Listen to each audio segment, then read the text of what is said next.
AP liquor కేసులో నిందితులైన retired IAS అధికారి ధనుంజయ రెడ్డి, మాజీ CM Jagan OSD Krishnamohan Reddy, Bharathi cement director Balaji గోవిందప్పకు సుప్రీంకోర్టులో ఊరట లభించింది. ఈ ముగ్గురు నిందితుల డిఫాల్ట్ బెయిల్ను హైకోర్టు ఇటీవల రద్దు చేసిన విషయం తెలిసిందే. హైకోర్టు ఆదేశాల ప్రకారం నిందితులు 26వ తేదీ బుధవారం నాడు జైల్లో లొంగిపోవాల్సి ఉంటుంది.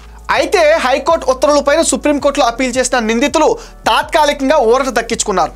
నిందితుల పిటిషన్పై విచారించిన సుప్రీంకోర్టు 10 రోజుల్లో కౌంటర్ దాఖలు చేయాలని సిట్ పోలీసులను ఆదేశించింది. కేసు విచారణను డిసెంబర్ 15వ తేదీకి వాయిదా వేసింది.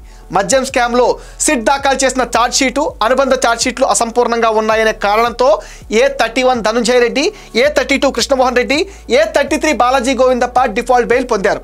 గత సెప్టెంబర్ 6న ఏసీబీ కోర్టు నిబంధనలకు విరుద్ధంగా డిఫాల్ట్ బెయిల్ను మంజూరు చేసిందని, ఆ ఉత్తర్వులను రద్దు చేయాలని కోరుతూ సిఐడి హైకోర్టులో పిటిషన్లు దాఖలు చేసింది. వీటిపైన సెప్టెంబర్ 26న న్యాయస్థానంలో విచారణ జరిపింది.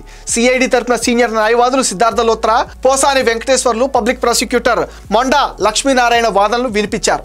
ఆ ముగ్గురు నిందితులకు సంబంధించిన దర్యాప్తు ముగియడంతో తుది ఛార్జ్షీట్ దాఖలు చేశామని, ఇతర నిందితుల విషయంలో విచారణ కొనసాగుతుందని ప్రాసిక్యూషన్ మొదటి నుంచి చెబుతుందన్నారు. దీని ప్రకారం హైకోర్టు కొద్ది రోజుల క్రితం నిందితుల డిఫాల్ట్ బెయిల్ను రద్దు చేసింది. ఇప్పుడు ఈ ఉత్తర్వులపైన సుప్రీంకోర్టు స్టే విధిస్తూ కౌంటర్ దాఖలు చేయాలని సిట్ అధికారులను ఆదేశించింది.